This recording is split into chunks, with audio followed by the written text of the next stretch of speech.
আজকে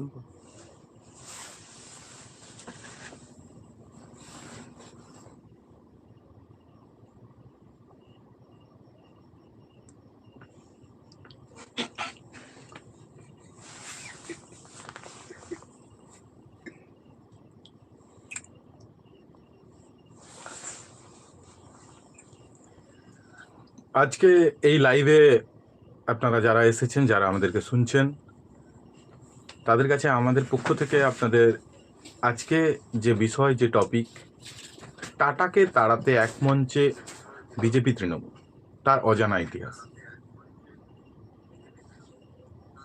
গতকাল এবং গত কয়েকদিন ধরে এই রাজ্যের বিরোধী দলনেতা শুভেন্দু অধিকারী বলছেন যে 18ই জানুয়ারি দেশের প্রধানমন্ত্রী নরেন্দ্র মোদী তিনি আসবেন, এসে তিনি সিঙ্গুরে আবার পশ্চিমবঙ্গের বেকার যুবকদের চোখে একটা নতুন করে স্বপ্ন জাগাবে। কিন্তু ইতিহাসটা আমাদেরকে জানতে হবে, ভুলে গেলে চলবে না যে এই টাটার ইতিহাসটা কী ছিল।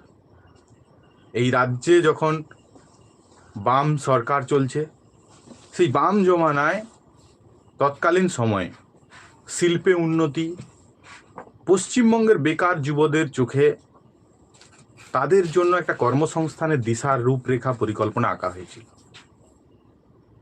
কিন্তু সেই রূপরেখা পরিকল্পনা যে বাস্তবায়িত হয়নি, তার ফলাফল আজকে পশ্চিমবঙ্গের বেকার যুবক যুবতীদের উপরে যে কি পরিমাণ তার প্রভাবটা পড়েছে, সেটা আমাদেরকে জানতে হবে। আপনারা জানেন যে পুরো দেশ জুড়ে, গোটা দেশ জুড়ে আজকে পরিযায়ী শ্রমিকরা, বাঙালি পরিযায়ী শ্রমিকরা তারা মার খাচ্ছে। কেবলমাত্র যে এই কারণ বা মার খাচ্ছেন সেটাকে সমর্থন করা বা মার খাওয়ার কারণটাকে আমরা জাস্টিফাই করতে চাইছি যে শিল্প নেই তাই মার খাচ্ছে। গোটা দেশ জুড়ে এক অসাম্য, অসাম্প্রদায়িকতার বাতাবরণে ছেয়ে গেছে। কয়েকদিন আগেই আমরা দেখব মুর্শিদাবাদের জুয়েল রানা, তিনি একজন পরিযায়ী শ্রমিক, তিনি উড়িষ্যাতে গিয়ে প্রহৃত হলেন এবং বাংলাদেশি সন্দেহে তাকে পিটিয়ে মারা হলো। এই পরিযায়ী শ্রমিক, তাদের দুঃখ যন্ত্রণা বোঝবার মতো কেউ। সেদিন বামফ্রন্ট সরকার তারা চেয়েছিলেন যে এই রাজ্যের বেকার যুবক যুবতীরা যাতে ভবিষ্যতে তাদের একটা উন্নত জীবন যাপন করার যে অধিকার তারা যাতে পায়, এই রাজ্যে বসে তারা যাতে শিল্প কলকারখানা শ্রমিক হিসাবে নিযুক্ত হতে পারেন এবং অনুসারী বহু শিল্প সেখানে যাতে গড়ে উঠতে পারে, সেই চিন্তাভাবনা নিয়ে একদিন এই রাজ্যের বুকে টাটা শিল্প কলকারখানা, টাটা ন্যানোর কারখানা হুগলি সিঙ্গুরে তৈরি করার স্বপ্ন দেখেছিলেন এই পশ্চিমবঙ্গের অনেক বেকার যুবক যুবতীরা। কিন্তু সেই স্বপ্ন বাস্তবতা বা সফলতা পায়নি। কেন পায়নি সেই ইতিহাস জানতে হবে। আমরা জানি 18ই মে 2006 সাল ঘোষণা হয় যে টাটা তার কারখানা গড়বে, ন্যানো কারখানা গড়বে হুগলিতে। এবং এই ঘোষণার পর আমরা দেখতে পাই যে ওই বছরই জুলাই মাসে জমি অধিগ্রহণ শুরু হয় এবং পরবর্তী সময়ে জমি অধিগ্রহণকে কেন্দ্র করে যে রাজনৈতিক চাপানুতর তৈরি হয় এবং সেই রাজনৈতিক যে ক্ষোভ বিক্ষোভের ফলাফল, সেটা সেই ভোগান্তি, সেটা ভুগতে হয় এই রাজ্যের লাখো লাখো বেকার যুবক যুবতীদের। পশ্চিমবঙ্গে যে পরিমাণ বেকারত্বের সৃষ্টি হয়েছে, সেখানে দাঁড়িয়ে আমরা দেখেছি এই রাজ্যের মুখ্যমন্ত্রীকে বিভিন্ন রকম নিদান দিতে। কখনো তিনি বলছেন যে চপ ভাজো, চা বিক্রি করো, তেলে ভাজা মুড়ি শিল্প করো। কখনো বলছেন যে মাকে বলবেন একটু ঘুগনিটা বানিয়ে দিতে। কখনো বলছেন যে লক্ষ্মীর ভাণ্ডার দিচ্ছি, সেখান থেকে আপনারা ব্যবসা করুন। এখন প্রশ্ন হচ্ছে এটা, যে এই রাজ্যে বছর বছর শিল্প সম্মেলন হচ্ছে, সেখানে কোটি কোটি টাকার খাওয়া দাওয়া হচ্ছে, বিভিন্ন জায়গা থেকে শিল্পপতিরা আসছেন এবং শিল্পের নামে বারবার ভাঁওতা দিয়ে পশ্চিমবঙ্গ সরকারের কোষাগার ফাঁকা হয়ে যাচ্ছে। কিন্তু আমরা সেদিন মমতা ব্যানার্জির কী রূপ দেখেছিলাম? সেদিন আমরা যে রূপটা দেখেছিলাম, সেই মমতা ব্যানার্জি কেবলমাত্র নয়, সে সময় এই রাজনৈতিক বিরোধিতা জের পশ্চিমবঙ্গের জনসাধারণকে ভুগতে হয়েছিল। তার ফলাফল শুরু হয় জমি আন্দোলন, জমি অধিগ্রহণের বিরুদ্ধে আন্দোলন, এবং যার শেষ পর্যায়ে আমরা দেখতে পাই যে টাটারা বাধ্য হয়, টাটা গোষ্ঠী বাধ্য হয় এই পশ্চিমবঙ্গ থেকে তারা গুজরাটে চলে যেতে। এবং গুজরাটে চলে যাওয়ার এই যে পর্যায়ক্রমের ইতিহাস, সেদিন জমি অধিগ্রহণকে কেন্দ্র করে মমতা ব্যানার্জি যে আন্দোলন গড়ে তুলেছিলেন, যে 26 দিন তিনি অনশন করেছিলেন, গতকাল শুভেন্দু অধিকারী বলছেন যে 18ই জানুয়ারি নরেন্দ্র মোদী আসবেন সিঙ্গুরে, তিনি শিল্প কারখানার স্বপ্ন দেখাচ্ছেন। এখন প্রশ্ন এটাই, আজকে যারা শিল্প কারখানা গড়ে তোলার যে স্বপ্নটা আমাদেরকে দেখাচ্ছেন, সেদিন তারা কোথায় ছিলেন? সেদিন তারা কি করছিলেন এটাই। সেদিন এই বিজেপির রাজনাথ সিং, যিনি আজকের প্রতিরক্ষা মন্ত্রী, সেদিন বিজেপির সর্বভারতীয় সভাপতি, তিনি এসেছিলেন ধর্ণা মঞ্চে মমতা ব্যানার্জির সঙ্গে যোগদান করেছিলেন। তিনি ফলের জুসটা মুখে তুলে দিয়েছিলেন মমতা ব্যানার্জির, অনশন ভাঙিয়েছিলেন তিনি। আর সেই ফলের জুস খেয়ে মমতা ব্যানার্জির যে শক্তি বেড়েছে, সেই ফলের জুসের প্রোটিন পেয়ে আজকে গোটা পশ্চিমবঙ্গ জুড়ে বিরোধীরা লাঞ্ছিত হচ্ছে।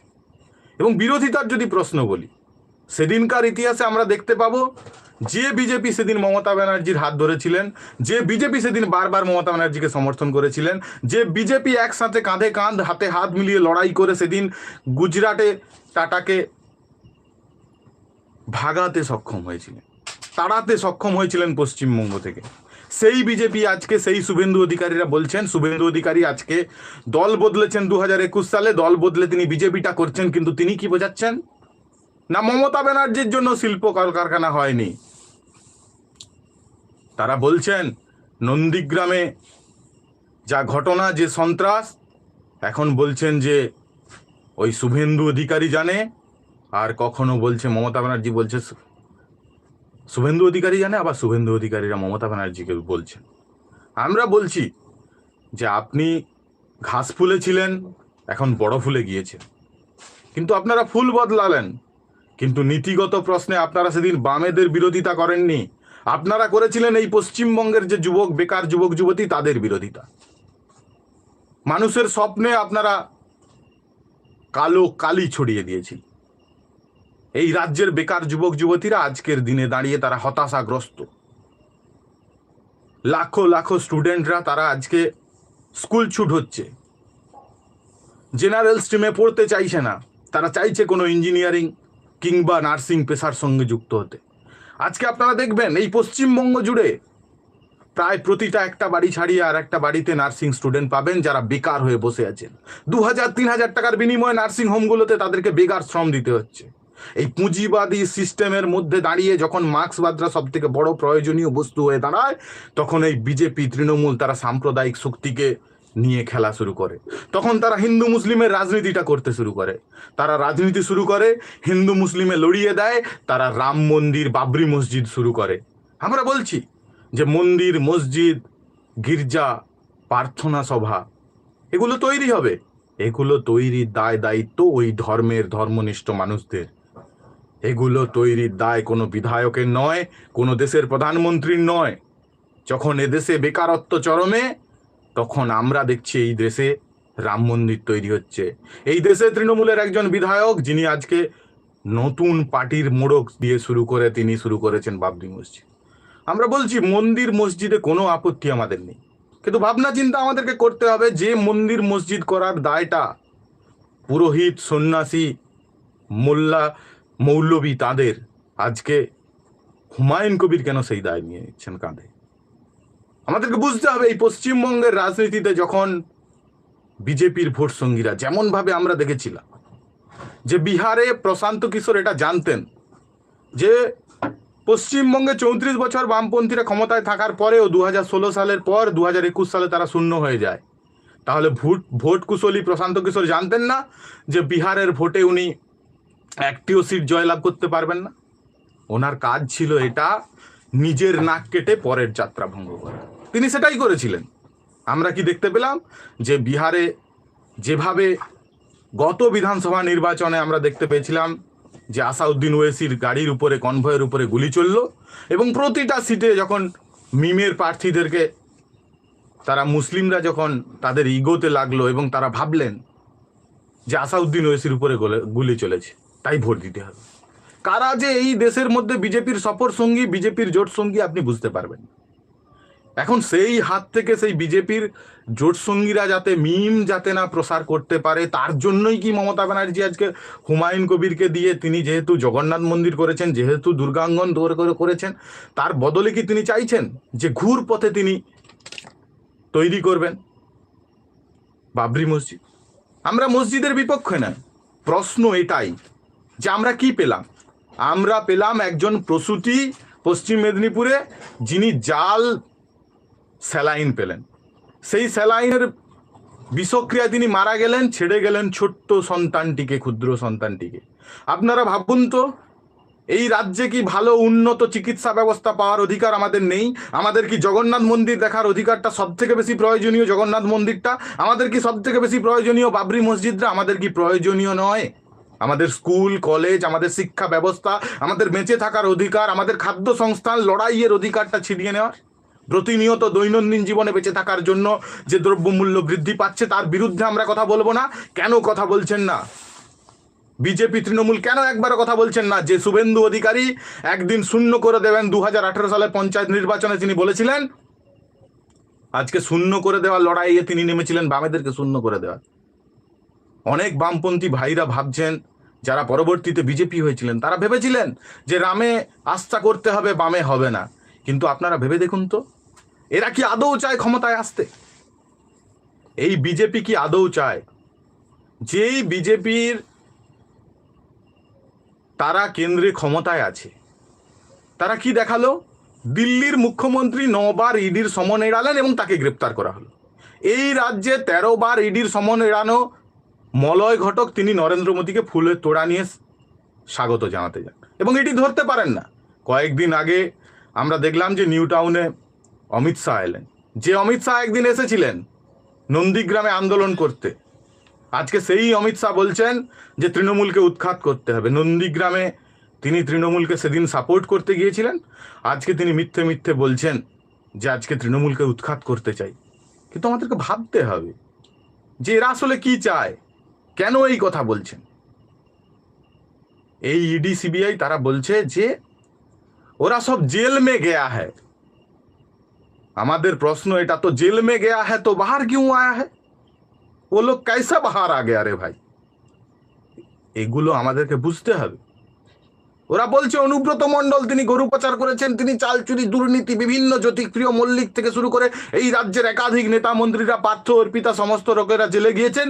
কিন্তু প্রশ্ন হলো এটা, যেভাবে দিল্লির মুখ্যমন্ত্রীকে জেলে ভরা হলো, এই রাজ্যে আমরা দেখতে পেলাম যে শিক্ষক দুর্নীতির টাকা, যে লিফ অ্যান্ড বাউন্স কোম্পানির কর্ণধার 2 ডিরেক্টর, এক সুজয় কৃষ্ণ ভদ্র কালীঘাটের কাকু, 2 অভিষেক ব্যানার্জি। আমরা দেখলাম কালীঘাটের কাকুর স্বরযন্ত্র পরীক্ষা করা হলো, তার ভোকাল নমুনা নেওয়া হলো, ইডি সিবিআই চুপ করে গেলে। যতবার ঘুরপথে এই হাতড়ি মমতা ব্যানার্জির ভাইপোর দিকে যায়, অভিষেক ব্যানার্জির দিকে যায়, ততবার ইডি সিবিআই কি কারণে যে ভয়ে কুঁকড়ে যায়, প্রশ্ন এখানেই। আমরা বলছি না, এই সেটিং এর তত্ত্ব আমরা বলছি না, আজকে গ্রাম বাংলায় বিজেপির নেতারা বলছেন যে ভাই ভোটটা দিতে হবে। কিন্তু প্রশ্ন এটা হচ্ছে যে তারা বলছে লাস্ট চান্সটা দেখো। কিন্তু আমরা বলছি, আপনারা আজও অবধি যারা এটা ভাবছেন, যারা ভাবছেন যে বোধহয় বিজেপিকে দিয়ে আপনি তৃণমূলকে উৎখাত করবেন, আপনারা এটা ধরে রাখুন, এই চালচোর দুর্নীতিবাজ যে শাহজাহানের বিরুদ্ধে যে শুভেন্দু অধিকারী বারবার ডেট দিয়েছেন, তাদের ইতিহাসটা দেখুন তো। প্রাইমারি শিক্ষক দুর্নীতি, নিয়োগ দুর্নীতির টাকা লোকাতে তিনি তার তড়িঘড়ি করে বিজেপিতে গিয়েছিলেন। তিনি আর কি করেছিলেন? শুনেছি নাকি তার অনেক বড় বড় ট্রলারের ব্যবসা আছে, সেই ট্রলারে করে নাকি জেলিংহাম প্রজেক্টের লোহা গেটে বিক্রি হয়ে যেত। কোথা থেকে এসেছিল সেদিন এই তৃণমূল? পশ্চিম বাংলায় যখন ভোটের জন্য মদ মাংসের ফোয়ারা উড়াচ্ছিল, যেদিন সারদা নারদা চিটফান্ডে টাকাগুলো নিয়ে আসা হয়েছিল, যেদিন ইডি সিবিআই তদন্ত বন্ধ করেছিল, যেদিন বিজেপির দপ্তর থেকে দেখানো হয়েছিল শুভেন্দু অধিকারী সমেত তৃণমূলের বড় বড় নেতারা, ফিরহাদ হাকিম, তারা যখন কেউ কাগজে মুড়িয়ে, কেউ তোয়ালে মুড়িয়ে, কেউ স্যান্ডো গেঞ্জি গায়ে সেদিন টাকাটা নিয়েছিল, তখন বিজেপি দপ্তর থেকে সেই ভিডিও প্রকাশ করা হয়েছিল। আজকে সেই ভিডিও কোথায়? আজকে ইডি সিবিআই তার তদন্ত করছে না কেন? এটা নিয়ে আমাদেরকে ভাবতে হবে যে এই পশ্চিমবঙ্গে হচ্ছেটা কি। আর প্রতিনিয়ত এই বাংলায়, এই গোটা দেশ জুড়ে যেভাবে দালাল মিডিয়ারা আমাদের চোখটাকে ঘুরিয়ে দিতে চাইছে, যেভাবে তারা এই রাজ্যের অপপ্রচার, এই দুর্নীতি নিয়ে কথা বলছেন, সেভাবে তারা অন্য জায়গার কথা বলছেন না কেন? আমরা কয়েকদিন আগে দেখলাম যে মধ্যপ্রদেশের ইন্দোর, সেই ইন্দোরে একটা ঘটনা ঘটেছিল যেখানে প্রায় একজন শিশু সহ 10 জন মানুষ মারা গিয়েছিলেন। কেন? দূষিত পানীয় জল পান করেছিল। সেখানে যখন প্রশ্ন করা হচ্ছে, তখন তিনি বলছেন যে কাহে ঘন্টা কা ফুকট কা সওয়াল করতে হো। এই তো আমরা দেখতে পাচ্ছি, বিজেপি নেতাদের বক্তব্য আমরা শুনতে পাচ্ছি। কৈলাস বিজয়বর্গী তিনি মুখ্যমন্ত্রী হবেন এরকম দৌড়েছিলেন। এই 10 জন মানুষের মৃত্যু, যারা জলের লাইনটা পাচ্ছিলেন, যখন টয়লেটের পাইপ এসে মিশে যাচ্ছিল জলে, দূষিত জল খেয়ে মানুষ মারা যাচ্ছিলেন, বিজেপির নেতারা বর্ষবরণের পূর্তি অনুষ্ঠান করছিল। যারা সেদিন বলেছিলেন যে মানুষের বিকাশ উন্নতির লক্ষ্যে যারা হাঁটছেন, তারা কিন্তু হাঁটেনি। তারা প্রতিনিয়ত তৃণমূলের দুর্নীতি নিয়ে কথা বলেন, তারা নিজেরা বলেন না। তারা একের পর এক যে দোষগুলো করে যাচ্ছেন, আমাদেরকে ভাবতে হবে যে এই রাজ্যে বিজেপি তৃণমূল যেভাবে মানুষকে বোকা বানিয়ে খেলাটা খেলে নিতে চাইছে, যেভাবে প্রশান্ত কিশোরের মতো বিহারে নির্বাচনে যেরকম নিজের নাক কেটে যাত্রাভঙ্গ করতে চাইছিলেন, বিজেপি চায় না কোনোদিন মমতা ব্যানার্জিকে সরাতে। যদি চাইতেন তাহলে কয়লা, ঘুষ পাচার কাণ্ড, টাকা পাচার, সমস্ত কাণ্ডে গ্রেপ্তার করা যেত। কেন গ্রেপ্তার হচ্ছেন না? এর পেছনে প্রশ্ন লুকিয়েছে। একদা তিনি এই এনডিএর মন্ত্রী ছিলেন, রেলমন্ত্রী ছিলেন। তিনি পাঠাতেন রসগোল্লা, নববর্ষে ফুলের তোড়া পাঞ্জাবি। আমাদেরকে ভাবনা চিন্তা করবেন না আপনারা যে কোন জায়গায় দাঁড়িয়ে আজকে যে পশ্চিমবঙ্গে যে রাজনীতির খেলাটা খেলা হচ্ছে, ধীরে ধীরে করে মানুষ ভুলে যাচ্ছেন যে কি হচ্ছে কি হচ্ছে না। গোটা দেশ জুড়ে যখন আপনারা দেখবেন যারা ডবল ইঞ্জিনের কথা বলে, যারা আজকে আপনারা দেখতে পাবেন যে আমাদের দেশে দিল্লি শহর রাজধানী, যেখানে এয়ার কোয়ালিটি ইন্ডেক্স দূষণ সর্বোচ্চ সীমায় পৌঁছে গেছে, সেই দূষণ সর্বোচ্চ সীমায় যখন পৌঁছে যাচ্ছিল, তৎকালীন সময়ে যখন কেজরিওয়ালের দল আম আদমি পার্টিকে দোষারোপ করা হচ্ছিল, আজকে যখন ট্রিপল ইঞ্জিনের সরকার এসেছে, রেখা গুপ্তা তিনি যখন বিজেপির মুখ্যমন্ত্রী হয়েছেন, আজকে আমরা কি দেখতে পেলাম যে সুপ্রিম কোর্টে তারা নতুন করে একটা জিনিস তৈরি করলেন যে 100 মিটারের নিচে ছোট যে সকল পাহাড়গুলো থাকবে সেগুলো কেটে ফেলতে হবে। শুধু এমন নয়, যাতে 100 মিটারের কম হয়, দূর থেকে তারা পাথর নিয়ে এসে ওই পাহাড়ের চারপাশে ডাম্পিং করতে শুরু করলেন, যাতে উচ্চতা কম হয়, যাতে গোটা আরাবল্লীকে ধ্বংস করে দেওয়া যায়। কেন ধ্বংস করতে হবে? এই আম্বানি আদানিদেরকে হাতে তুলে দিতে হবে এই আরাবল্লীর তলায় থাকা খনিজ, বক্সাইড, ম্যাঙ্গানিজ, তামা, দোস্তা, একের পর এক সম্পদ তুলে দিতে হবে। একের পর এক জঙ্গল কাটো, হাসদেবের জঙ্গল কাটো, বস্তারের জঙ্গল কাটো। তার বিরুদ্ধে আমরা কেউ কথা বলবো না। মানুষের মৃত্যু নিয়ে প্রশ্ন হবে না। 10-10টি প্রাণের বিনিময়ে কি ঘটলো মধ্যপ্রদেশে? যে শহর সব থেকে উন্নত শহর, পরিচ্ছন্ন শহরের মধ্যে গেলেন, তারা কি করলেন? আর অন্যদিকে যারা জাল ওষুধ যেরকম পশ্চিমবঙ্গেও ছড়িয়ে গিয়েছে, সেরকম ঔষধ কোম্পানিগুলোর থেকে তারা নিয়েছেন টাকা, হাজার হাজার কোটি টাকা ইলেকটোরাল বন্ড নিয়েছেন। আজকে আপনারা গ্রাম বাংলায় যদি দেখেন, একটা গলির পাশে আর একটা গলিতে মানুষ কোটি টাকার লটারি খেলছেন। লটারির নেশায় বুধ, বড় লোক হতে হবে। পশ্চিমবঙ্গতে বেকারত্বের যন্ত্রণা, প্রতিনিয়ত দৈনন্দিন জীবনে বেঁচে থাকার যন্ত্রণা, হতাশা, সেখান থেকেই মানুষ ভাবছেন না কিভাবে সহজে তৎক্ষণাৎ বড় লোক হওয়া যায়, ধনী লোক হওয়া যায়।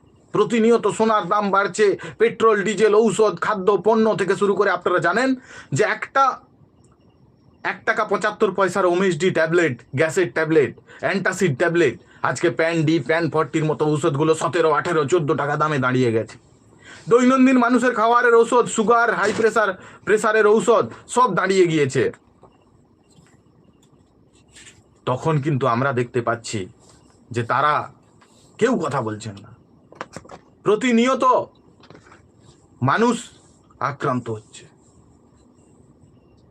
আপনারা বলুন, আপনাদেরকেই বলতে হবে। এবং আমাদের এই লাইভটাতে আপনারা সঙ্গে থাকবেন এবং আমরা আশা করি যে আপনারা আমাদেরকে সাবস্ক্রাইব করবেন, আমাদের এই মতামতকে সমর্থন জানিয়ে আপনারা পাশে থাকবেন। তাহলে আমাদের এই ভোকাল আমরা আরো বেশি বেশি করে জনগণের কাছে পৌঁছে যেতে পারি। যেভাবে একটা এজেন্ডা তৈরি করা হচ্ছে, যেভাবে একটা ন্যারেটিভ সাজিয়ে দেওয়ার চেষ্টা করা হচ্ছে, তার বিরুদ্ধে আমাদেরকে নামতে হবে রাস্তায়। যেভাবে আমাদেরকে ইতিহাস ভুলিয়ে দেওয়ার চেষ্টা করা হচ্ছে, যেভাবে বলে দেওয়া হচ্ছে, যেভাবে আমরা দেখতে পাচ্ছি যে নাথুরাম গডসেকেও প্রধানমন্ত্রী প্রণাম করছেন আর গান্ধীকেও প্রণাম করছেন। আর তিনি কি বলছেন পার্লামেন্টে দাঁড়িয়ে? বঙ্কিম দা। এই তো প্রশ্ন। এখন বলুন তো, এই পশ্চিম বাংলার বুকে যে বা যারা পড়াশোনা করেছেন, আমরা কি জ্যোতিবা ফুলে, সাবিত্রীবাই ফুলে এনাদের নাম ভুলে গেছি? আমরা কি বাল গঙ্গাধর তিলকের নাম ভুলে গেছি? আমরা কি এমন কোনো মনীষীর নাম ভুলে গেছি? যারাই পড়াশোনা করেছে তারা কখনোই রাজা রামমোহন রায়ের বিরুদ্ধে কথা বলতে পারে না।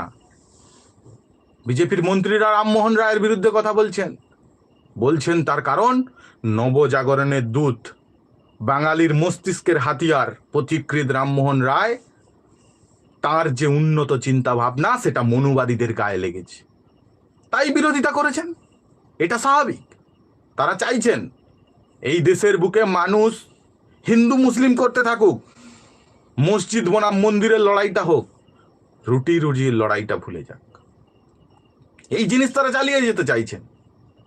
আর যখনই ভোট আসে তখনই আমরা দেখতে পাই যে যুদ্ধের বাতাবরণ তৈরি হয়। আমরা বিহার নির্বাচনের আগেই দেখলাম দিল্লিতে বিস্ফোরণ ঘটলো, একটি ধর্মের মানুষজনকে ভিকটিম তাদেরকে সাজিয়ে দেওয়া হলো যে তারাই দোষারোপী, তাদেরকেই দোষী সাজিয়ে তদন্ত শুরু করা হলো এবং কয়েকদিনের মধ্যে বিহারের নির্বাচন শেষ, খেল খতম, খেলা ঘুম গেয়া।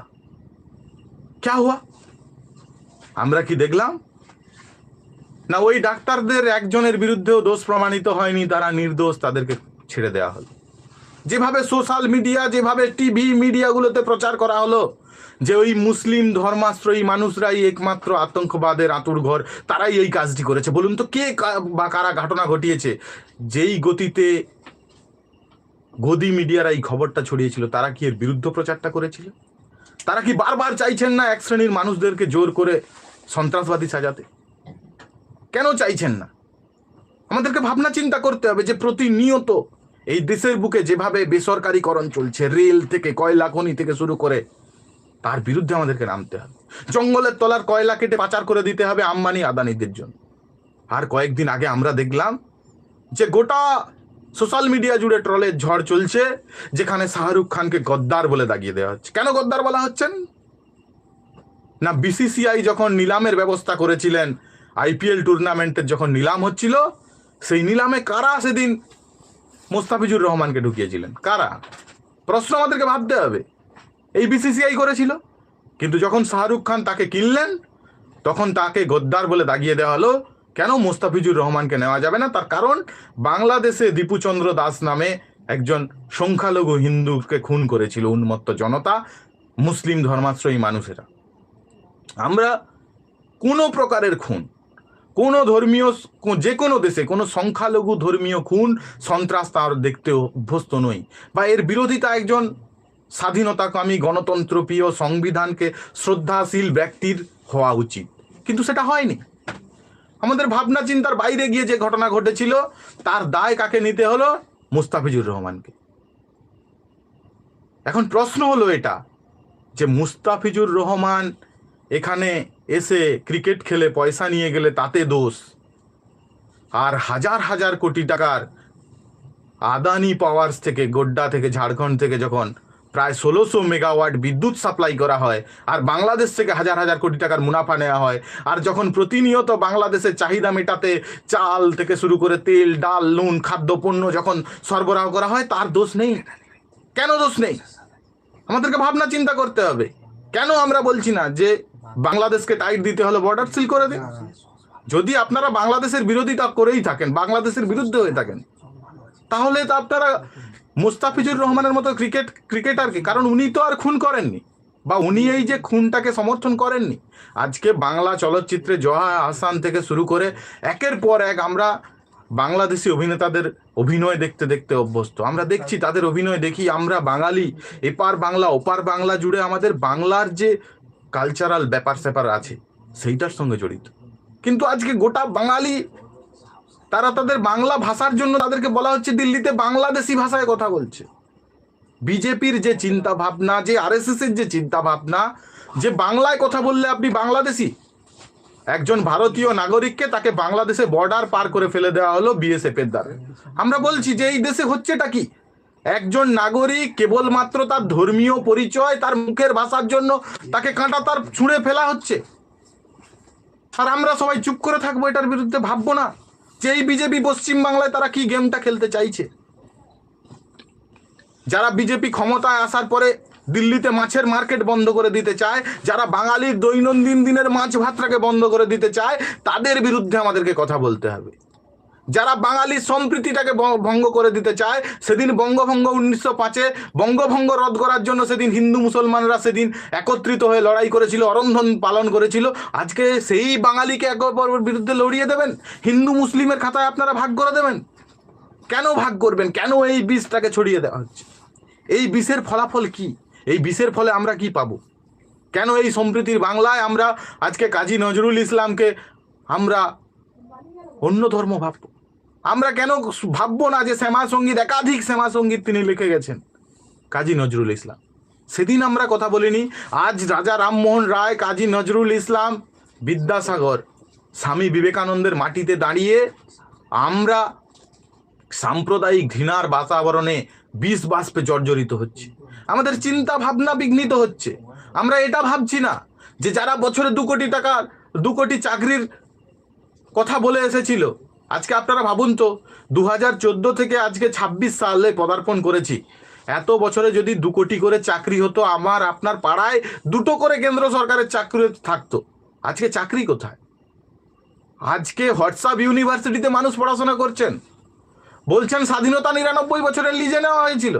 বিজেপির প্রবক্তা বলছেন যে ইতিহাস, যে চিন্তা ভাবনা আমাদের মধ্যে ছড়িয়ে দেওয়া হচ্ছে, যেভাবে কর্ণাটকে বিজেপির সরকার 8ম শ্রেণীর পুস্তকে তারা লিখেছিল যে সাভারকার নাকি চড়ুই পাখির পিঠে সেলুলার জেল থেকে এসেছিলেন। আমাদেরকে ভাবনা চিন্তা করতে হবে নতুন করে, আমাদের ভাবনা চিন্তার সময় আছে। আমরা বাঙালি, জাতিগত সত্তা, বাঙালির ঐক্য এক। এখানে হিন্দু মুসলমান কোনো কিছু নয়, এখানে আমরা বাঙালি, একটাই কথা, এক ভাষাতেই কথা বলি, মোদের জাত এক, আমরা বাঙালি। বাঙালি তার বাংলা ভাষা নিয়ে গর্ব করতে পারবে না। হিন্দিভাষীদের দাপাদাপি, তাদের মাছ না খাওয়ার কর্মসূচি, আপনার বাঙালিরা দুর্গাপূজায় কেন মাংস খাবে তার বিরোধিতা করার যে চিন্তা ভাবনা, এই বিজেপির চিন্তা ভাবনা রুখে দিতে হবে। যারা সেদিন 2 কোটি টাকার চাকরি দেবে বলেছিলেন, 2 কোটি চাকরি বছরে দেবে বলেছিলেন, বেকারত্ব ঘুচিয়ে দেবে বলেছিলেন, যারা বলেছিলেন যে ট্রেনের মধ্যে কবচ লাগা হয়েছে, ভারত কা কবচ লাগানো হয়েছে, ট্রেনের মধ্যে ট্রেন অ্যাক্সিডেন্ট হবে না, বছরে বছরে 2টো করে ট্রেন অ্যাক্সিডেন্ট হবে, কতজন মারা যাবে জানা যাবে না, কিন্তু তারপরেও আমাদেরকে বিজেপিকে ভোট দিতে। কারণটা কি? যে মুসলিম, বারবার এই হিন্দু মুসলিম করে ভোটটাকে কেটে ফেলা, মুসলিমদেরকে ভয় দেখানো যে তোমরা বিজেপিকে ভোট দেবে। মমতা ব্যানার্জি ভয় দেখাচ্ছেন যে আমি তোমাদের মসিহা, আমরা বাঁচাবো। একবারও বলছেন না যে আমাদেরকে বাঁচান, আমাদের সঙ্গে থাকুন, আমাদের স্ট্রেংথ হন আপনারা, আমাদের মুখের ভাষা আমাদেরকে বলতে দিন, আমাদের পাশে থাকুন, লাইক করুন, কমেন্টস করুন, আপনারা প্লিজ সাবস্ক্রাইব করবেন, সাবস্ক্রাইব করে আমাদের পাশে থাকুন। আমরা কি বলতে চাইছি, আমাদের কণ্ঠ কি, আম জনতার কণ্ঠ কি, সে আম জনতার কণ্ঠ হিসাবে আমরা বলতে এসেছি আপনাদের সামনে। আমাদের সঙ্গে থাকবেন, আমাদেরকে সাবস্ক্রাইব করবেন। আপনারা তো বারবার দেখেছেন রেল দুর্ঘটনা হয়, ভারত কা কবচ লাগানো হয়, নরেন্দ্র মোদীর হাসি হাসি মুখ দেখতে পাই। রামদেব বাবা তিনি বলেন কি যে 30 টাকা লিটার আপনারা পেট্রোল পাবেন। কয়েকদিন আগে আমরা দেখলাম যে ভেনেজুয়েলা, বিশ্বে তেলের খনি আমদানি হয়েছে, যেখানে তেলের দাম অনেক কম, সেই নিয়ে বিস্তারিত আলোচনা আবারও আসছি ভেনেজুয়েলা সম্পর্কে, গোটা বিশ্ব রাজনীতি এবং ভারতীয় রাজনীতির অবস্থান। আমরা দেখতে পেলাম কি রামদেব বাবা এটা করলেন করোনা প্যান্ডামিক সময়ে, যখন আমার আপনার পকেটে খাঁচ পড়েছে, যখন টাকা নেই, সেই মুহূর্তে যখন লোন ছাড় করা হচ্ছে তখন 69,000 কোটি টাকার তোফা পেলেন নরেন্দ্র মোদীর থেকে রামদেব বাবা। আর পেলেন কি? উত্তরাখণ্ডে একটা বিশাল বড় টুরিস্ট স্পট। উত্তরাখণ্ড সরকার রামদেব বাবার ওই যে সহচরী সংস্থার যে লোক, পতঞ্জলি সংস্থার, তারা 3টে আলাদা আলাদা নাম করে ওই টেন্ডার ভরলেন এবং তারাই পেলেন। তারা 300 কোটি টাকার বিনিময়ে যে জিনিস পেলেন সেখান থেকে প্রায় 1200 কোটি টাকার বাৎসরিক মুনাফা হয়। গোটা ভারতবর্ষের সবচেয়ে শীর্ষস্থানীয় টুরিস্ট স্পট বিক্রি করে দিল। এই টাকাগুলোকে ঘুরপথে আম্বানি, আদানি, পতঞ্জলির নামে আপনাকে আমাকে ধোঁকা দেওয়া হচ্ছে। আর অন্যদিকে আমরা দেখতে পাবো যখন গোটা করোনা প্যান্ডামিক সময় জুড়ে যখন ভারতবর্ষের প্রতিটা আম আদমির পকেটে খাঁজ পড়েছিল, তখন বিশ্বের দরবারে 622 নম্বরে থাকা ধনী ব্যক্তি আম্বানি তখন 2021 সালে এসে তিনি বিশ্বের দ্বিতীয়তম ধনী হয়ে গেলেন। আপনি ভাবুন তো কোন জাদু বলে এই ধনী হলেন? কোন জাদু বলে? ইসরায়েল প্যালেস্টাইনে আপনারা দেখতে পাবেন যে আদানির কেনা বন্দরকে বানাতে প্রথমে ভারতবর্ষের সরকার পরিস্থিতি এমন করলেন, তারা ইসরায়েলের প্যালেস্টাইনের বিপক্ষে গেলেন, ইসরায়েলের পক্ষে। হাইফা বন্দর, আদানির বন্দর, আম্বানি বন্দর, কোটি কোটি টাকার মুনাফা হবে, ভোটের সময় কোটি কোটি টাকা দেওয়া হবে। আসামের মতো জায়গায়, ত্রিপুরার মতো জায়গায় ভোট কেনা বেচা হবে, ঘোড়া কেনা বেচা হবে, মানুষ বন্যায় তলিয়ে যাবে, আর কয়েক কোটি টাকার দামি হোটেলে গিয়ে দামি দামি খাবার খাবে। বিজেপি নেতা নেত্রীরা ঘোড়া কেনা বেচা করবেন, সরকার গঠন করবেন, সরকার পতন করবেন, এই চিন্তায় থাকবেন। আর আমার আপনার ভাবনা চিন্তা কেউ ভাববেন না। মণিপুরে আমরা কি দেখেছিলাম? আমরা দেখেছিলাম যে নরেন্দ্র মোদী এত কথা বলেন, গুজরাট দাঙ্গার দোষীদেরকে তারা মুক্তি দিলেন। মণিপুরে স্বাধীনতা সংগ্রামী স্ত্রীকে আগুনে পুড়িয়ে মেরে ফেলা হলো। কুকি মৈতেইদের মধ্যে যুদ্ধ লাগিয়ে দেওয়া হলো। সরকারি কোষাগার থানা থেকে বন্দুক হাতে তুলে দেওয়া হলো। কুকি মৈতেইরা একসঙ্গে যুদ্ধ করলেন, লড়লেন, আগুনে পুড়ে গেলেন, ছাই হয়ে গেলেন। ওই জঙ্গলের তলায় অগণিত খনিজ পদার্থের ভান্ডার রয়েছে। ওই জঙ্গল কেটে ওখানে পাম অয়েলের বাগান করবেন আম্বানি আদানিরা। নীরব মোদী, মেহুল চোকসিরা তারা তো পালিয়েছেন। ভোট আসে, ভোট যায়, বিজয় মালিয়ার ছবি সহ বিভিন্ন পত্রপত্রিকার সামনে ছবি আসে, লন্ডন থেকে বিজয় মালিয়াকে ফেরানোর প্রচেষ্টা চলছে। ভোট চলে যায়, খবর চলে যায়, খবর পুরনো হয়ে যায়, ইতিহাস হয়ে যায়। আমি আপনি আপনার দৈনন্দিন জীবনে খাই দাই ঘুমিয়ে পড়ি, আবারও নতুন করে ইউটিউব, খবর, গদি মিডিয়া, দালালি সব দেখতে থাকি। সব ভুলে গিয়ে আমি আপনি প্রশ্ন করতে ভুলে যাই। সব ভুলে গিয়ে এটা ভুলে যাই ঔষধের দাম বেড়েছে, জাল ওষুধ বাজারে চেয়ে গেছে, কাজ নেই হাতে, বেকারত্ব চরম সীমায় পৌঁছেছে, দ্রব্যমূল্য আকাশ ছোঁয়া।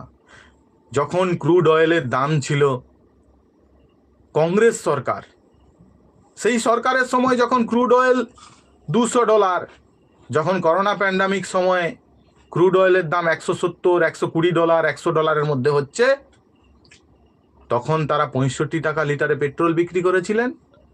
এরা কম দামি ক্রুড অয়েল নিয়ে এসে বিপিসিএল এর শেয়ার বিক্রি করার চক্রান্ত করে তারা কি করছিলেন? তারা বিক্রি করছিলেন, তারা পেট্রোল ডিজেল বিক্রি করেছিলেন। এখন শুনছি যে ইথানল মিশ্রিত E20 অয়েল বাজারে ছেয়ে গেছে। নীতিন গডকরি বোঝাচ্ছেন যে কেন E20 আমার আপনার গাড়ির জন্য ভালো। এটা বলছেন না যে ওনার ছেলে E20 ইথানল বানানোর কারখানা তৈরি করেছেন বড় করে।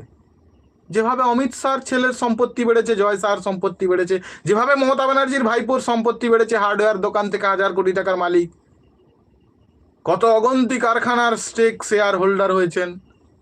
যেভাবে আমরা সম্পত্তি বাড়তে দেখি 1600 গুণ, 1000 গুণ করে সম্পত্তি বাড়ে, আমার আপনার তো বাড়ে না। আমি আপনি কেন প্রতিনিয়ত এটা ভাবি যে বিজেপি তৃণমূলের মাঝখানে হিন্দু মুসলিম ফ্যাক্টর এটাই অন্যতম? আমরা কেন দৈনন্দিন খেটে খাওয়া মানুষের চিন্তা ভাবনা করি না? আমরা কেন বলছি না যে সেদিন জিএসটি বাড়ানো হয়েছিল কেন? আজকে যদি জিএসটি কমিয়ে আপনি আমাদেরকে তোফা দিতে থাকেন, সেদিন জিএসটি বাড়িয়েছিলেন কেন? কেন আমাদেরকে সিজিএসটি, স্টেট জিএসটি দিতে হয়? সেই জিএসটির বোঝা বওয়ার পরে আজকে আপনি হাসছেন, জিএসটি কমাতে হবে, মানুষকে বাঁচাতে হবে। ভোট বড় বালাই, মানুষকে উপহার দিতে হবে, মানুষকে ঠকাতে হবে। ওই রুটি বিক্রির গল্পের মতো। রাজার কাছে বনি গেলেন রুটির ব্যবসায়ীরা, রাজা আমরা রুটির দাম 1 টাকা বাড়াতে চাই। রাজা বললেন ওটা 10 টাকা বাড়িয়ে দাও। বলছে রাজামশাই এটা কি বলছেন? বলছে বাড়াও তুমি, তারপরে দেখছি। 10 টাকা বেড়ে গেল, রাজ্য জুড়ে হইচই শুরু হলো, রাজার কাছে দরবার পারলেন যে 10 টাকা বেড়ে গেল। রাজা বলল যা ওই ব্যবসায়ীকে ধরে আন, ওকে আমি বলছি। ব্যবসায়ীকে ধরে আনলেন, এনে বললেন 10 টাকা বাড়িয়েছ, এই ওদের কম করিয়ে ওদেরকে 5 টাকা কম করে দাও। যে ব্যবসায়ীরা ওই যে পরিকল্পনা 1 টাকা বাড়াতে গিয়ে ব্যবসায়ীদের 5 টাকা বাড়িয়েছিলেন, একই পদ্ধতি, একই সিচুয়েশন চলছে।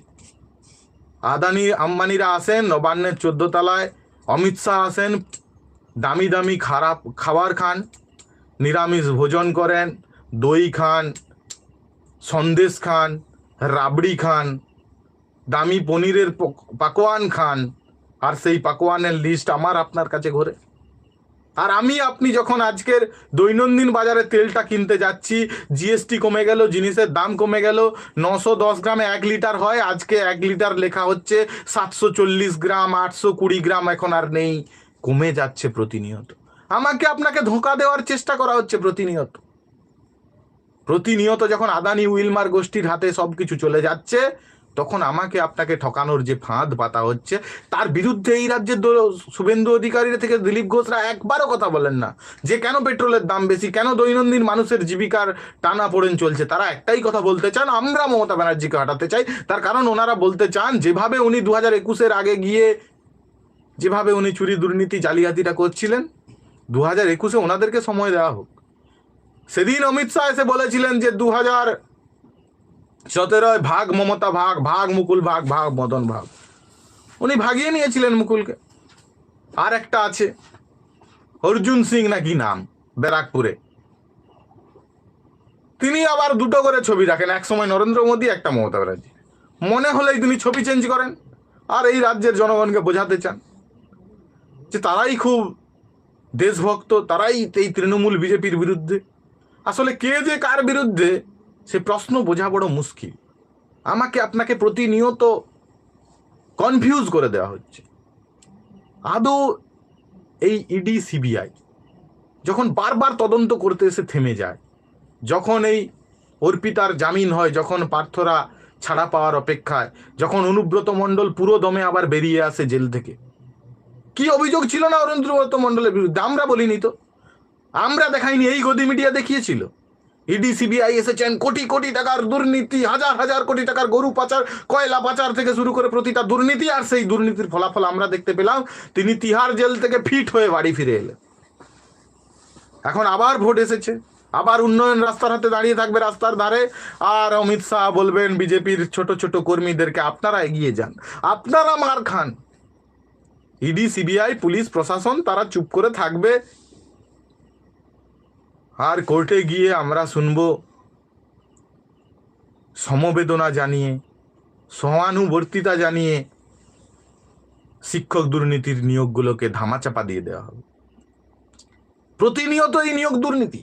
রাজ্যে এসএসসি হলো, বেকার ছাত্র যুবরা তারা ভেবেছিল, ছাত্র যুবক যুবতীরা তারা চাকরিটা পাবে।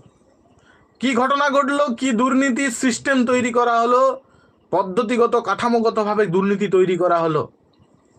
60-এর 60 পেয়েও ইন্টারভিউতে ডাক পেলেন না। তার বিরুদ্ধে এই রাজ্যের বিরোধী দলনেতা, তাদের 77টা এমএলএ সংখ্যা, 71টা বর্তমানে তৃণমূলে চলে গিয়েছেন। রাস্তায় কোথায়? রাস্তার আন্দোলন কোথায়? এই রাজ্যে বেকার যুবক যুবতীদের রাস্তার আন্দোলনে কোথায়? বিহারে নির্বাচন হলো, বিজেপি ক্ষমতায় এলো, বিহার বিপিএসসির যে লাখো লাখো পরীক্ষার্থীরা বসে আছে, তেজস্বী যাদবের সময় যে নিয়োগ হয়েছিল তারপর থেকে নিয়োগ নেই। নিয়োগের প্রক্রিয়া কবে শুরু হবে? আমাদেরকে প্রশ্ন করতে হবে। আমরা প্রশ্ন করব না, আমরা ভাবনা চিন্তা করব না যে কোন জায়গায় আমরা গিয়ে দাঁড়াচ্ছি। কেন বারবার আমাদেরকে এই চিন্তা ভাবনার সম্মুখে যেতে হবে? কেন আমরা বুঝতে পারবো না সেটিংটা রয়েছে? এই সেটিংয়ের তত্ত্বটা আপনাদেরকে বুঝতে হবে যে ঠিক কি কারণে বারবার ইডি সিবিআই বন্ধ হয়ে যায়, বারবার সারদা নারদা রোজভ্যালি তদন্তগুলো চুপ করে যায়। সাধারণ মানুষের টাকা যায়, টাকা আসে, আর বুথ স্তরের নেতাকর্মীরা তারা মরবেন তৃণমূলের হাতে। 2018 সালে যারা তৃণমূলের বিরুদ্ধে রাগ করেছিলেন, যে বামপন্থীরা ভেবেছিলেন বামেরা শেল্টার দিতে পারছেন না, আশ্রয় দিতে পারে, বাস্তব সত্য কথা, বামপন্থীরা তা পারেনি। কিন্তু আপনাদেরকে ভাবনা চিন্তা করতে হবে, যে বামপন্থীদেরকে সেদিন মিথ্যা কেস দিয়ে ফাঁসানো হয়েছিল, জেলের মধ্যে ভরা হয়েছিল, যে শুভেন্দু অধিকারী বলেছিলেন বছরে তিনি কয়েক কোটি টাকার প্যাকেজ দেবেন প্রতিটা পঞ্চায়েতকে, হলদিয়া উন্নয়ন পর্ষদের পক্ষ থেকে, এইচডি এর পক্ষ থেকে। আমাদেরকে ভাবনা চিন্তা করতে হবে যে জায়গায় গিয়ে আমরা পৌঁছেছি। প্রতিনিয়ত আমার আপনার ইমোশনটাকে নিয়ে খেলা হয়। কারখানা হয় না, নরেন্দ্র মোদী আমাদেরকে শিল্পের জায়গা দেখাবেন, আর সেদিন রাজনাথ সিং ফলের জুস খাওয়াবেন মমতা ব্যানার্জিকে, শিল্প তাড়াতে চেষ্টা করবেন। আর আজকে শুভেন্দু অধিকারী বলছেন সিঙ্গুরে শিল্প তাড়িয়েছেন মমতা ব্যানার্জি। আরে শুভেন্দু অধিকারী, আপনি কোথায় ছিলেন সেদিন? আপনি ছিলেন না ওই মঞ্চে গিয়ে? যাননি আপনি? বলুন তো আপনি এই কথা আপনি কেন বলতে পারছেন না? আমরা বারবার এই কণ্ঠ নিয়ে আপনাদের সামনে আসবো, আমরা বলবো, সত্যিটাকে বলতে হবে। অনেকগুলো জায়গায় আপনারা দেখতে পাবেন যে চোখে চোখ রেখে কথা হচ্ছে, সোজাসুজি কথা হচ্ছে, এই গরম উত্তেজিত বক্তব্য ছাড়া হচ্ছে, যেখানে বারবার বোঝানো হচ্ছে যে হিন্দুরা খতরে মে হ্যায়। এই যে চিন্তা ভাবনা প্রতিদিন চলছে, তার বিরুদ্ধে আমাদেরকে ভাবতে হবে। সাধারণ জনগণের ইমোশন নিয়ে খেলা হচ্ছে, সাধারণ জনগণকে বোঝানো হচ্ছে যে আপনাকে লড়তে হবে মুসলিমদের বিরুদ্ধে। আর মমতা ব্যানার্জি কি বলছেন যে ওই দেখো বিজেপি আসছে, বিজেপির জুজু আসছে, তোমরা আমাকে ভোট দাও। পশ্চিমবঙ্গের মুসলিমরা সত্যি সত্যি হতাশাগ্রস্ত। তারা দেখেছেন হরিয়ানার নুতে যেভাবে মুসলিমদের পরিযায়ী শ্রমিকদেরকে পেটাতে, তারা দেখেছে হরিয়ানা থেকে এক 23 বছরের কিশোরকে অজানা হাড় পাওয়া গিয়েছে, তার 6 মাসের শিশুটি রয়েছে, দক্ষিণ 24 পরগনায় বাড়ি, তাকে পিটিয়ে মেরে ফেলা হলো। যেভাবে রাজ্যগুলিতে, বিজেপি শাসিত রাজ্যগুলিতে বারবার বাঙালি মুসলমানরা আক্রান্ত হচ্ছে, তারা ভয় পাচ্ছেন, তারা স্বাভাবিকভাবে চাইছেন কোথায় বাঁচবেন। আর সেই সুযোগটাকে নিয়ে এই রাজ্যের মুখ্যমন্ত্রী মমতা ব্যানার্জি মুসলিম জনসাধারণের সার্বিক উন্নয়ন না করে তিনি এটা ভয় দেখাচ্ছেন যে তোমরা আমাদের কাছে আসো, আমরা তোমাকে বাঁচাতে পারি, আমরাই একমাত্র বিজেপির বিরোধিতা। কিন্তু আপনারা দেখবেন যে 2014 সালের পরে একদিনও পার্লামেন্টের ভিতরে বিজেপির বিরুদ্ধে যে বিলগুলো আনা হয়েছে বিজেপি বিরোধিতায়, এই বিলের বিপক্ষে বিজেপি যতগুলি বিল নিয়ে এসেছে, সেই বিলের বিপক্ষে যতবার ভোট করার প্রশ্ন এসেছে, সেই ভোটগুলিতে আমরা দেখেছি কি না, মমতা ব্যানার্জির যে দলের সাংসদরা, তৃণমূলের সাংসদরা, তারা বলেছেন যে আমরা বিজেপির বিরুদ্ধে, কিন্তু বিরোধিতাটা দেখিয়েছেন কিরকম? আপনি যদি আমার বিরুদ্ধে হন তাহলে আমার বিরুদ্ধে যেখানে ভোট হচ্ছে আপনি সেই জায়গায় দেবেন। কিন্তু তাদের বিজেপি বিরোধিতা ছিল মেকি বিরোধিতা। তারা কি করেছিলেন? তারা লঞ্চে এসে নেমে এসেছিলেন, তারা বিজেপি বিরোধীর যে ভোট, সেই ভোটটা দেননি।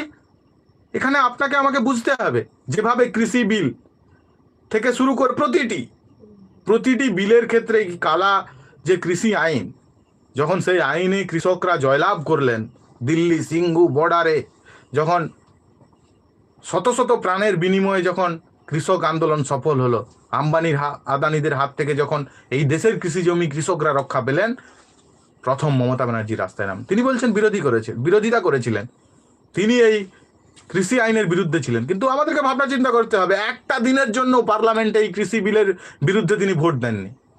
ভোটটা না দিয়ে তিনি পক্ষান্তরে চেয়েছিলেন যে এই কৃষি বিল পাস হোক। এই বিজেপির সপক্ষে তিনি গিয়েছিলেন, তিনি একটা দিনের জন্য বিরোধিতা করেননি। আমাদেরকে ভাবনা করতে হবে যে এই রাজ্যে হচ্ছে এটা কি? প্রতিনিয়ত আমাদেরকে বোঝানো হচ্ছে যে একমাত্র ভালো কিছু, একমাত্র আচ্ছে দিন হতে পারে বিজেপি এলে।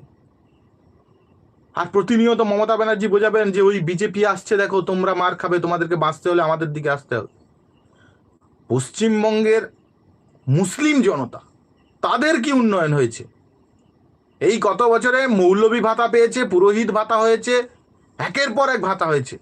আপনারা বলুন তো যে পশ্চিমবঙ্গের রাস্তাঘাট, নিকাশি, সড়ক ব্যবস্থা, তার হাল কি হয়েছে? প্রতি বছর বর্ষা আসে, মানুষ ইলেকট্রিক তারে শক খেয়ে মারা যায়, ডেঙ্গু আসে, মানুষ মারা যায়। কি হয়েছে পরিস্থিতি? গোটা কলকাতা শহর জলের তলায় চলে যায়, ডুবে যায়। কলকাতা জুড়ে ডেঙ্গু ম্যালেরিয়ার ছড়াছড়ি ঘটে যায়, মানুষ মারা যাচ্ছেন।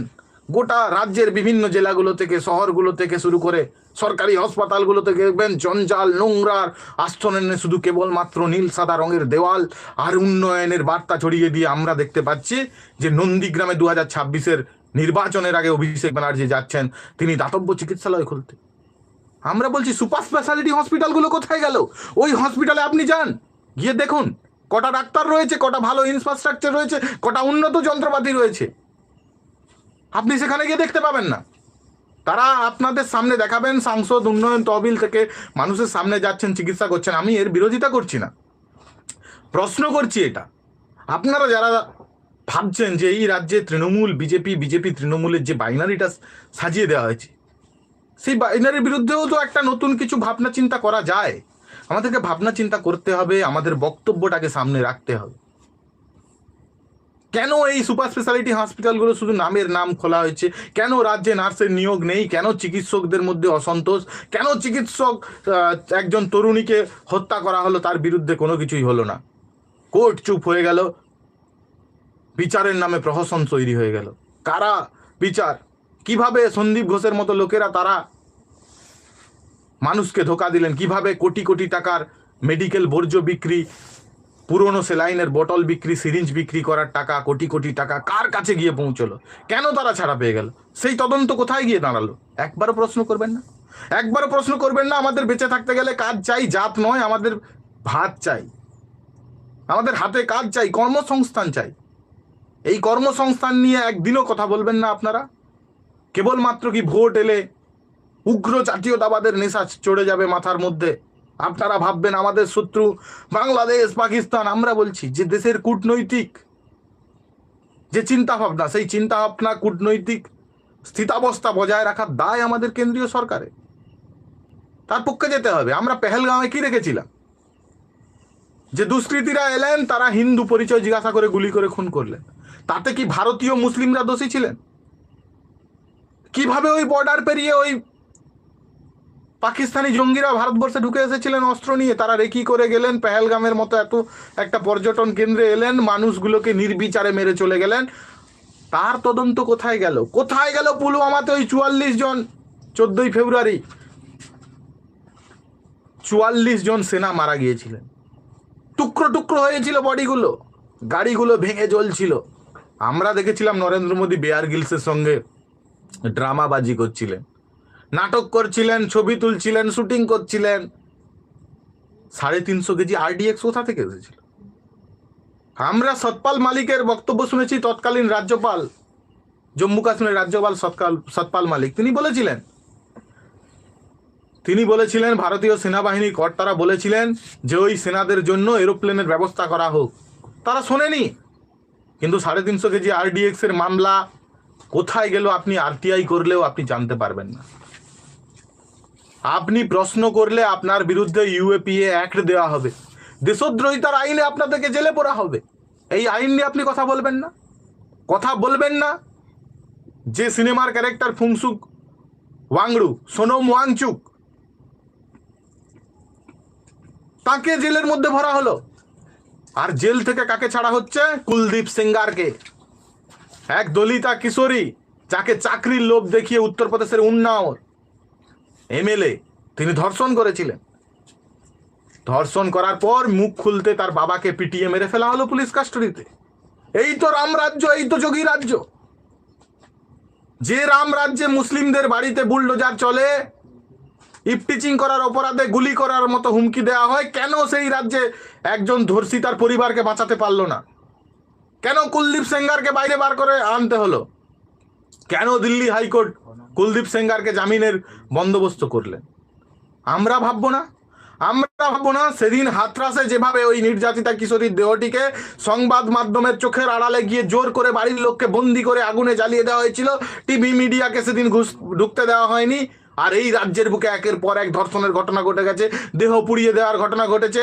কেন্দ্র থেকে মহিলা নিরাপত্তা কর্মীরা এসছেন, তারা এসে বিরোধিতা করেছেন। আমরা বলছি যে এই রাজ্যের বিরুদ্ধে যেভাবে বিরোধিতা করা হয়, সেই বিরোধিতা আমরাও অ্যাপ্রিসিয়েট করি।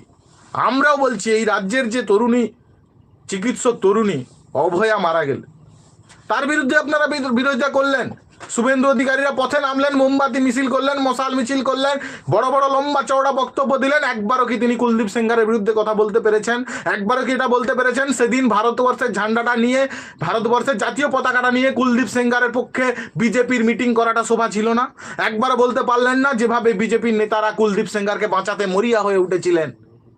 কেন কথা বলবেন না? কেন হাতরাসে ওই ঠাকুরদের হাতে নির্যাতিতা কিশোরী মারা গেলেন, ধর্ষিতা হলেন, তার বিরুদ্ধে কথা বলবেন না আপনারা? কেন বলবেন না? তার মানে এটাই কি আপনারা চান যে মনুবাদী চিন্তা ভাবনায় যে কথা ছিল যে উচ্চ বর্ণের মানুষের ঔরসে দলিতা নারীরা সন্তান জন্ম দিলে সেই নারী তিনি স্বর্গে যাবেন, তার উন্নতি হবে জীবনে, এই যে মনুবাদী চিন্তা ভাবনা, সেই চিন্তা ভাবনাকে চাপিয়ে দেওয়ার জন্যই কি আপনাদের এই চিন্তা ভাবনা? যে দ্বিচারিতা, যে নৈরাজ্য রামরাজ্যে ঘটে যাচ্ছে, তার বিরুদ্ধে আমাদেরকে কথা বলতে হবে। উন্নাও, হাতরস, কাঠুয়া, কত কিছু রয়েছে এই দেশের বুকে। যখন ছাত্রছাত্রীরা তারা যখন নিজেদের দাবি নিয়ে যান, যন্তর মন্তরে গিয়ে বিক্ষোভ দেখাতে যান, যখন কাশ্মীরে গিয়ে ছাত্র সংগঠন তারা যখন যান তারা আন্দোলন করতে, তাদের সামনে বন্দুক তাক করে ফেলা হয়, তাদেরকে মেরে দেওয়ার মতো চেষ্টা করা হয়। যারা প্রতিনিয়ত এই দেশের ছাত্র নওজওয়ানদেরকে, দেশকে গদ্দারকো, গলি মারো সালকো, টুকরে টুকরে গ্যাং, জেএনইউ থেকে শুরু করে যাদবপুর থেকে শুরু করে কলকাতা বিশ্ববিদ্যালয়, এই দেশের নামি নামি শিক্ষা প্রতিষ্ঠানগুলোর বিরুদ্ধে প্রোপাগান্ডা ছড়িয়ে দেওয়ার চেষ্টা করা হয়। আমরা বলছি না যে এই বিশ্ববিদ্যালয়গুলোতে ছাত্রছাত্রীরা তাদের ভালো আচরণ করে বা তারা সর্বদা ভালো আচরণ করতে সচেষ্ট হয়, কোনো খারাপ কাজ ঘটে, এটা বলছি না। কিন্তু এটাও ভাবতে হবে এই দামি দামি বিশ্ববিদ্যালয়গুলো থেকে পড়াশোনা করেছেন নির্মলা সীতারামন থেকে শুরু করে দিল্লি বিশ্ববিদ্যালয়, জেএনইউ, যাদেরকে কালিমা লিপ্ত করা হয়, তাদের উন্নত ইতিহাস রয়েছে। বর্তমানেও আমরা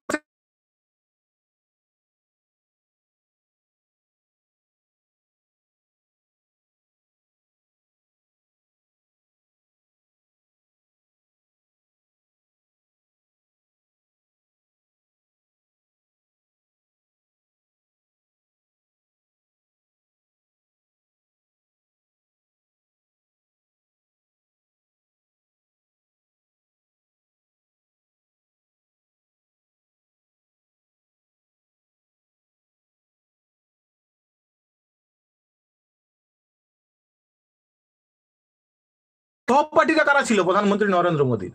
তার সহপাঠীদের নাম জানা যায়নি। আমি আপনি স্কুল কলেজে পড়াশোনা করেছি, আমার বন্ধু বান্ধব ছিল, আমার ইয়ারে আমার ব্যাচমেটরা ছিল দিল্লি বিশ্ববিদ্যালয়ের। নরেন্দ্র মোদীর ব্যাচমেটরা কোথায় গেলেন? কোনো শিক্ষক, কোনো প্রফেসর তাকে দেখলেন না। তারা তো বলবেই যে ছাত্ররা কেন রাজনীতি করবে, তারা রাজনীতির ঠেকাটা নিতে চান। তারা বলবেন সাধু সন্তরা কেন মন্দির বানাবেন, ওনারা বানাবেন। 1000 কোটি টাকা চাঁদা তোলা হবে, দিল্লিতে বিজেপির দপ্তর তৈরি হবে, বড় দপ্তর। এর বিরুদ্ধে আমরা কথা বলবো না? কেন কথা বলবো না? আপনি কথা বলবেন, বিরোধিতায় কথা বলবেন, আপনাকে গদ্দার সাজানো হবে। আমরাও যে কথাটা বলছি, নিরাপত্তা কোথায় আজকে? বিজেপি বিরোধিতা করুন, কেন্দ্রের সরকারের বিরোধিতা করুন, সরকারের চোখে আঙুল দিয়ে প্রশ্ন করুন, আপনাকে দোষী সাজানো হবে। আমাদের এই কণ্ঠ, আমাদের এই চিন্তাভাবনা, আমাদের ভিডিও যদি আপনারা সমর্থন করে থাকেন, আপনারা পাশে থাকবেন। আপনারা সাবস্ক্রাইব করলে আমরা উৎসাহিত হব, আরও নতুন নতুন টপিক নিয়ে আমরা আলোচনা করব। আপনারা জানেন যে গোটা বিশ্ব জুড়ে যখন নরেন্দ্র মোদী নিজেকে বিশ্বগুরু ভাবনা চিন্তা করছেন, আমরা কবিগুরুকে জানতাম, এক নতুন গুরুর আবিষ্কার হয়েছিল বিশ্বগুরু। সেই বিশ্বগুরুকে ট্রাম্প, তিনি বলেছিলেন আবকি বার ট্রাম্প কি সরকার। আমেরিকাতে ট্রাম্প সরকারের প্রচার প্রপাগান্ডা করছিলেন, আর তার বিরুদ্ধে আমরা দেখলাম কি A1 ভিসার গিফট দিলেন, ট্যারিফ দিলেন। এখন ভেনেজুয়েলাতে বিশ্বের সব থেকে বড় তেলের রিজার্ভার রয়েছে, প্রাকৃতিক গ্যাস তেলের রিজার্ভার, সেটা দখল করতে হবে ট্রাম্পকে। তৎকালীন সময়ে আমরা দেখেছিলাম যে যখন মিত্রশক্তি অক্ষশক্তি যখন একে অপরের সঙ্গে লড়াই করছেন উপনিবেশ দখল করার জন্য, পুঁজিবাদী ব্রিটিশ শক্তি যখন যেভাবে ভারত থেকে শুরু করে আফ্রিকান কান্ট্রি থেকে শুরু করে প্রতিটা দেশে যখন তারা বশ্যতা স্বীকার করাচ্ছেন, ঠিক একই কায়দায় আজকে আমরা দেখতে পেলাম। সেদিন প্রথম বিশ্বযুদ্ধ, দ্বিতীয় বিশ্বযুদ্ধে আমরা যদি আমেরিকার লড়ল দেখি, আজকে ঠিক একই আমেরিকার মনোভাব। সেদিন ব্রিটিশরা যে মনোভাব নিয়ে চলছিলেন, আজকে আমেরিকা সেই মনোভাব নিয়ে চলছেন। সেদিন সদ্য আফ্রিকার কঙ্গো দেশের প্রেসিডেন্টকে তারা খুন করে ফেলেছিলেন, অ্যাসিড দিয়ে পুড়িয়ে ফেলেছিলেন। বেলজিয়ামের সরকারকে ব্যবহার করে সিআইএ এর যে জঘন্যতম ইতিহাস লুকিয়ে আছে। আজকে ভেনেজুয়েলার প্রেসিডেন্টকে নিকোলাস মাদুরো এবং তার স্ত্রী, তার দুজনকে গ্রেপ্তার করা হয়েছে। তাদের বিরুদ্ধে অভিযোগ কি? সেই দেশের যে প্রেসিডেন্ট এবং ফার্স্ট লেডি, তারা নাকি ওই দেশে কোকেন সাপ্লাই করতেন। ওই দেশে যত অপরাধ, তার বিরুদ্ধে তাদেরকে গ্রেপ্তার করেছে আমেরিকার ডেল্টা ফোর্স। কারোর কোনো বলার ক্ষমতা নেই, বিশ্বগুরুও চুপ। ট্রাম্প বলছেন যে নরেন্দ্র মোদী ভালোভাবে জানেন তিনি আমার ভালো বন্ধু, কিন্তু আমি যে ক্ষুব্ধ হয়েছি তিনি খুশি করতে আমাকে জানেন, যদি না করেন 50% ট্যারিফ লাগিয়ে দেয়। এই হুঙ্কারের বিরুদ্ধে সেদিন যখন ইউপিএ সরকার ছিল, সেদিন আয়রন লেডি ভারতবর্ষে, তিনি সোজাসুজি আমেরিকার প্রেসিডেন্টের কে বলেছিলেন যে ভারতবর্ষ আপনাদের কাছে মাথা নোয়াতে আসেন। সেই বলার হিম্মত কোথায়? আজকে যে বিশ্বগুরু, আজকে ভেনেজুয়েলার প্রেসিডেন্ট গ্রেপ্তার হলে, ভেনেজুয়েলাতে আমেরিকান যে তেল কোম্পানিগুলো রয়েছে, তারা বলছে অন্তর্বর্তীকালীন সরকারের দায়ভার তারা নেবে, তেলটা বিক্রি করবে। কেন ভারত রাশিয়ার কাছ থেকে তেল কিনছে, কেন আমেরিকার মধ্য দিয়ে কেন কিনছে না? যেভাবে মধ্যপ্রাচ্যের তেলের ভান্ডার নিয়ে দীর্ঘদিন ধরে আমরা দেখেছিলাম, ইরান থেকে শুরু করে একের পর আফগানিস্তানের যে বিশৃঙ্খলা তৈরি করেছে আমেরিকা কর্তৃক, ঠিক একই জিনিস পুনরায় তৈরি করার চেষ্টা করা হচ্ছে। এর বিরুদ্ধে আমরা ভাববো না? অনেকেই ভাবনা চিন্তা করবেন যে আপনি কি দাদা বকছেন, বাংলায় থাকুন, বাংলায় বিজেপি তৃণমূল নিয়ে কথা বলুন, কেন আপনি গোটা বিশ্বজনিক রাজনীতি নিয়ে কথা বলছেন? আপনার কি অধিকার আছে? আপনি কতটুকু জানেন? আমরা বলছি কেন কথা বলবো না?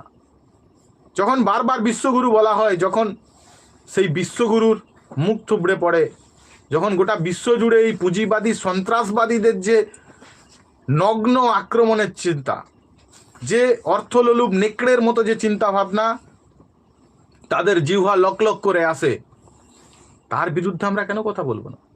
কেন বিশ্বগুরু চুপ? কেন A1 ভিসা তৈরি করা হচ্ছে? তার বিরুদ্ধে আমাদেরকে কথা বলতে হবে, জনমত গড়ে তুলতে হবে। যেই পুঁজিবাদী দাপাদাপি, যেটা চলতে পারে না। যেভাবে প্রতিনিয়ত মানুষদের দৈনন্দিন জীবনের চাওয়া পাওয়াকে ভুলিয়ে দেওয়া হচ্ছে, তাদের খাদ্য, বস্ত্র, বাসস্থানের অধিকারকে ভুলিয়ে দেওয়া হচ্ছে, তাদেরকে মন্দির মসজিদে লড়িয়ে দেওয়া হচ্ছে, প্রতিনিয়ত মিথ্যার রটনা গুজব করা হচ্ছে। তিনি নরেন্দ্র মোদী বলছেন, কয়েকদিন আগে আমরা ক্রিসমাসে দেখলাম, তিনি বলছেন যে খ্রিস্টানদের সঙ্গেও আমাদের একটা গভীর সম্পর্ক রয়েছে। কলকাতায় যখন মেট্রো তৈরি হয়, তিনি মেট্রো দেখতে এসেছিলেন, অনেক কিছুই তিনি করেছিলেন। এখন তিনি যেমন দিদি তেমন দাদা। মমতা ব্যানার্জি বললেন তিনি উত্তমকে দেখেছেন ছোটবেলায়, মহানায়ক উত্তম কুমারকে দেখেছেন বাঙালির নায়ক।